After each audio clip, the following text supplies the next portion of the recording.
শুধু গান নয়, গানের গল্প। সে ডানা মেলে উড়ে যায় অল্প অল্প একদিন, প্রতিদিন একদিন প্রতিদিন।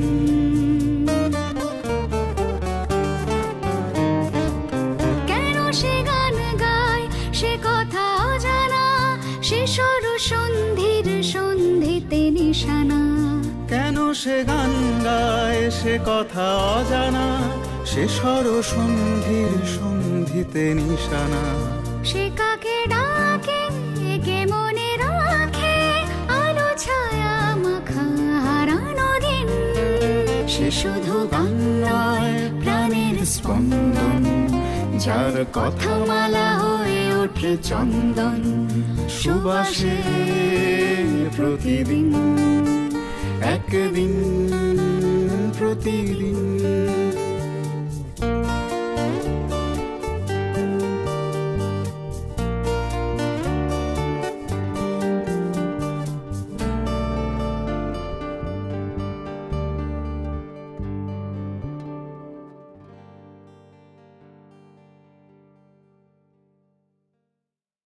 আসলে একটা অসম্ভব সময়কে চোখের সামনে দেখতে দেখতে হয়তো অনেকগুলো ওই সো কল্ড কোয়েশ্চেন তৈরি করেছিলাম, এটা জিজ্ঞেস করব ওটা জিজ্ঞেস করব, কিন্তু আমার মনে হচ্ছে এটা ওই গানের মতোই যেভাবে চলবে সেইভাবে চালাতে হবে।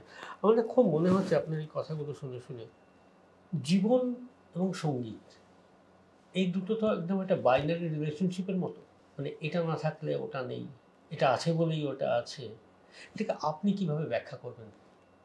রবিশঙ্করজি আমার কাকাকে একটা কথা বলেছিলেন যখন রাগ অনুরাগ হচ্ছে, কাকা শঙ্করলাল ভট্টাচার্য, উনি তো অনুলিখন ওটাকে করেছেন। ভাই শঙ্কর,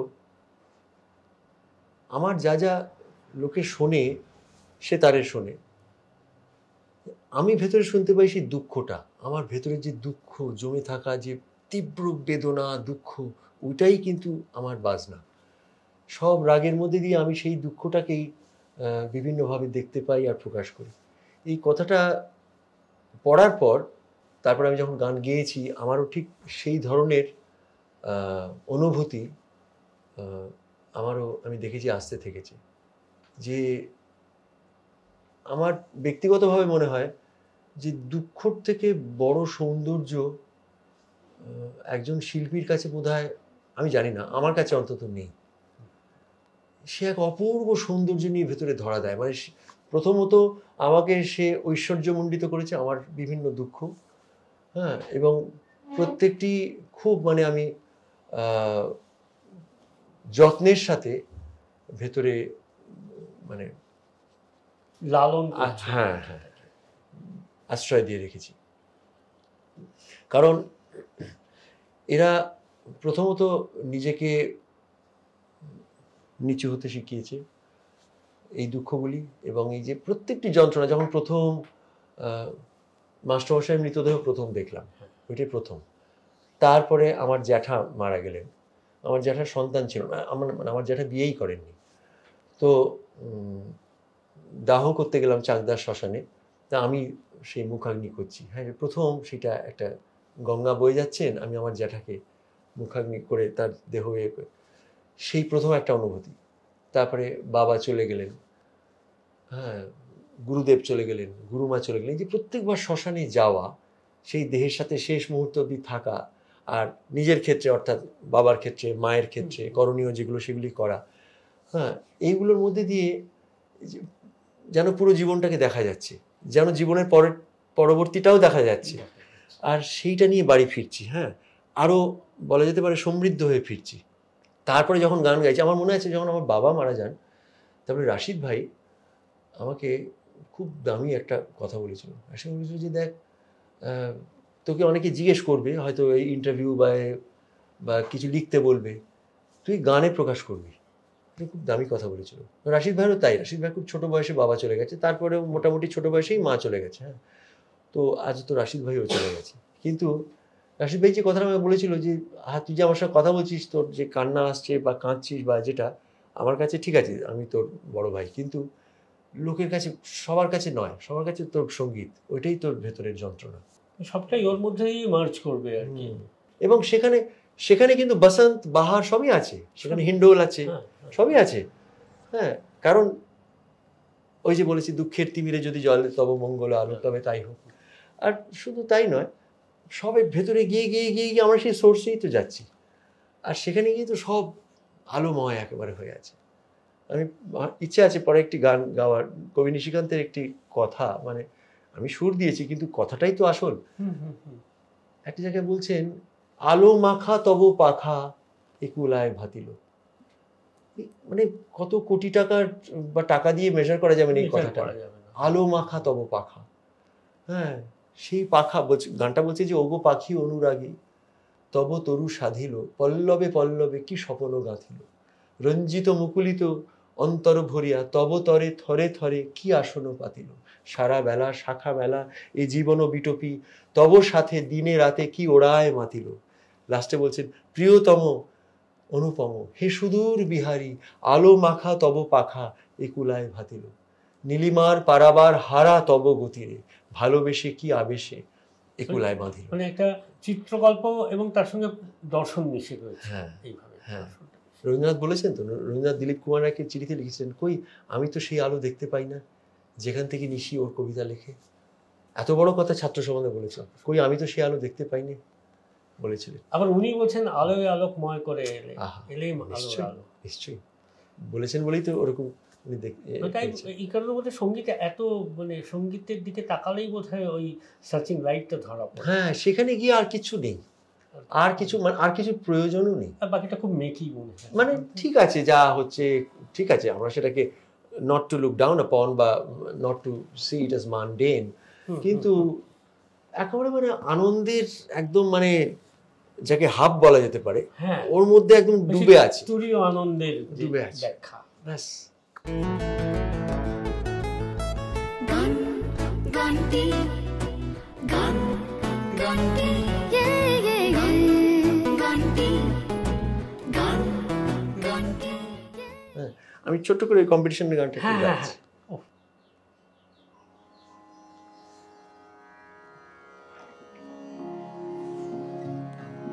বলি ও আমার পরদেশী রে, পরদেশী মেঘ যাও রে ফিরে, পরদেশী মেঘ যাও রে ফিরে, বলি ও আমার পরদেশী রে, পরদেশী মেঘ যাও রে ফিরে, সে দেশে যাবে বাদল ঝরে, সে দেশে যাবে বাদল ঝরে,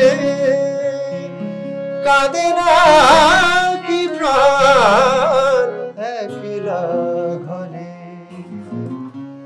কাঁদে না কি প্রাণ একলা ঘরে, বিরহ ব্যথা নাহি কি সেথা, বিরহ ব্যথা নাহি কি সেথা, বাজে না বাঁশি নদীর তীরে, বাজে না বাঁশি নদীর তীরে, পরদেশী মেঘ যাও রে ফিরে। ছোট্ট একটু সঞ্চারীর অংশ গিয়ে থামিয়ে দিচ্ছি। বাদল রাতে ডাকিল প্রিয়া, ডাকিল প্রিয়া, পিয়া পাপিয়া, ডাকিল প্রিয়া, পিয়া পাপিয়া, বেদনায় ভরে ওঠে না কি রে কাহারো হিয়া ওঠে যাবে ফুল ওঠে যাবে চাঁদ ওঠে যাবে ফুল ওঠে যাবে চাঁদ জাগে না সে থাকি প্রাণে কোন স্বাদ দেয় না কেউ গুরু গঞ্জনা দেয় না কেহ গুরু গঞ্জনা সে দেশে বুঝে কুলবতী রে দেয় না কেহ গুরু গঞ্জনা সে দেশে বুঝে কুলবতী রে পরদেশী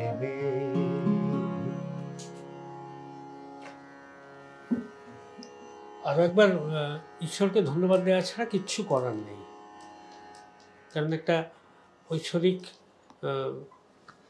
কোনো আলো বোধহয় আমাদের এই গানের ঘরে ভর করছে ক্রমাগত। এগুলো গুরুদের বিরাট কৃপা। পূরবী দত্ত এই সূত্রে আমাদের আরেক পারিবারিক বন্ধু হয়ে গেলেন। ওই যে নজরুল কম্পিটিশনে ছিলেন, হ্যাঁ, তারপরে মাকে বললেন যে ওকে একটু নিয়ে এসো এই গোলপার্কে, যেখানে এই সিটি কলেজ পাশে, ওইখানে ওনার বাড়ি ছিল। অ্যাকচুয়ালি ওর ছেলে আমাদের স্কুলে, আমি হাটলি স্কুলে পড়তাম, মানে তারপরে তো আমরা কলকাতায় চলে এলাম। মা মানে আনলো কেন, যে যাতে আমাদের গান শিক্ষাটা ঠিক করে হয়। আমার মা, তার কস্টে কি হতো যে মা এবং বাবা গরিফায় কাজ করতেন, রঙের কোম্পানিতে, জেনসন নিকলসন গরিফা ফ্যাক্টরিতে। বাবাকে যেতে হতো নৈহাটি গিয়ে চেঞ্জ করে গরিফা, আর মাকে যেতে হতো সেই মানে চাল অলির লাথি আর সাউথের ট্রেন জানেন তো কি অবস্থা, সেই শিয়ালদা থেকে প্রত্যেক দিন, যাতে আমাদের মানে পড়াশুনো গান বাজনা ঠিকভাবে হয়। এই স্যাক্রিফাইসটা তারা করেছেন, তারা উল্টো ওইখানে গেছেন আর আমরা এখানে যাতে বড় হতে পারি। তো সেই সূত্রে পূরবী দত্তের বাড়িতে খুব যাওয়া হতো, ভীষণ ভালোবাসতেন আর গান শিখিয়েছেন, চৈতালি চাঁদিনী রাতে ইত্যাদি। তো সেগুলো বিরাট সৌভাগ্য। তারপরে মাসমাসি মারা গেলেন, যখন গুরুদেবের কাছে মা আনলেন, ততদিনে কি হচ্ছে যে ওই লেখাপড়ারও তো একটা চার্ম তো রয়েছেই, আর ওদিকে কাকার বাড়িতে ওরকম সব বাবা কাকারা, মামার বাড়িতেও সবাই প্রেসিডেন্সি কলেজ, সবাই ফার্স্ট ক্লাস, সবাই পিএইচডি, সবাই। তো সেখানে হলো যে মাস্টার্স করতেই হবে। মা বলেনি, মা বাবা না, এবার হচ্ছে আউটার রিং আত্মীয়, হ্যাঁ, মাস্টার্স। আমাদের বাড়িতে মাস্টার্সের কমে কেউ নেই, মাস্টার্স। এবার আচ্ছা চলো, এগোচ্ছি ফিজিক্স, কেমিস্ট্রি, ম্যাথস, বায়োলজি, মানে কাম সারগামের সাথে পাল্লা দিয়ে চলছে, করতে হচ্ছে। কিন্তু অনার্সে গিয়ে বায়োলজি এই অসম্ভব, এই ল্যাব আর এই কেমিক্যাল সমস্ত গলারও অসুবিধা হচ্ছে। এবার তাহলে কী পড়বে? বড় মামা ইকোনমিক্সের ডিন, হ্যাঁ, রিডার, তারপরে ডিন বড়। আচ্ছা ঠিক আছে, ইকোনমিক্স পড়লাম, রেজাল্ট খুব ভালো হলো। এবার মাস্টার্স আমি গিয়েও ছিলাম, জানেন, কাঁটাকলে অসীমবাবু ক্লাস করাতেন, হ্যাঁ, মাস্টার্সের ক্লাস অসীম দাশগুপ্ত করাতেন। একদিন গিয়েছিলাম, বাবা অসম্ভব। এইখানে একজন বিরাট রোল প্লে করেছেন, শিশিরকণা ধর চৌধুরী। আচ্ছা, সেটা হচ্ছে রবীন্দ্র ভারতীতে গিয়েছিলাম, জোড়াসাঁকো ক্যাম্পাস, যে ওই মাস্টার্স আমি পারবো না, ইকোনমিক্স অত পড়াশুনো আমার রেয়াজ হবে না। ঠিক আছে, তাহলে মিউজিকে করছি মাস্টার্স, তখন হেড অফ দ্য ডিপার্টমেন্ট। এবার আমি গেছি, আমি তো জানি না যে আমার গান উনি কোথায় শুনেছেন না শুনেছেন, আমি সব জানি না। আমি তো অ্যাজ এ ক্যান্ডিডেট গেছি MA ক্লাসে ভর্তি হবো। ঢুকতে আছে না, বাইরে, আচ্ছা বাইরে দাঁড়িয়ে আছে, এই কথা বলছেন, কী কাজ করে হলো। তারপরে এবার আমি দেখছি যে আর কোনো কথা বলছেন না, নিজের কাজ। এবার আমি ঢুকতেই পারি, না বাইরে, আমি বাইরে গিয়ে কথা বলবো, এখানে ঢুকবে না। মনে মনে ভাবছি যে ওনার এত বাজনা শুনেছি, সুন্দর একটা এত ভালো মিউজিশিয়ান, উনি এরকম করে কেন কথা বলছেন, কেন এটা লাগলো। এবার উনি অফিস গুটিয়ে হয়ে এবার বাইরে এসছেন। জানো তোমায় কেন ঢুকতে দিইনি ভেতরে? তুমি ভেতরে ঢুকতে দিলেই তুমি জিজ্ঞেস করতে কি নিশ্চয়ই ভর্তি হবে, সেই জন্য যে জানতে এসছে। তো আমি খবরও পেয়ে গেছি, আমি দিদির কাছ থেকে খবর পেয়েছি। দিদি চক্রবর্তী ওখানে ছিলেন, উনি অলরেডি বলেছেন শান্তনু আসবে ভর্তি, সেটা পরে জানতে পারলাম। আমি তখনই ঠিক করেছি তোমায় ঢুকতে দেবো না ওইখানেই। শোনো, তুমি MA পড়বে, তাহলে রেয়াজটা কে করবে? বললাম, না মানে আপনারাই তো এখানকার বলে, সেই জন্যই তো বলছি এখানে এসো না, সময় নষ্ট হবে, একদম এসো না, তুমি ঢুকবেই না এখানে। বললাম তাহলে মাস্টার্স হবে না? বলে হবে না, হবে না। এই যে জোরটা উনি দিলেন ভেতরে, অবশ্যই বিরাট ব্যাপার কিন্তু। না হবে না, বললেন যে শোনো, একদিন তুমি এখানে এসে লেকচার ডেমনস্ট্রেশন করবে, আমরা সব শুনবো বসে। আমি কিন্তু তখন জাস্ট BA পাস করা একটা কিশোর, আমাকে উনি 15 বছর পরের ঘটনা বলছেন।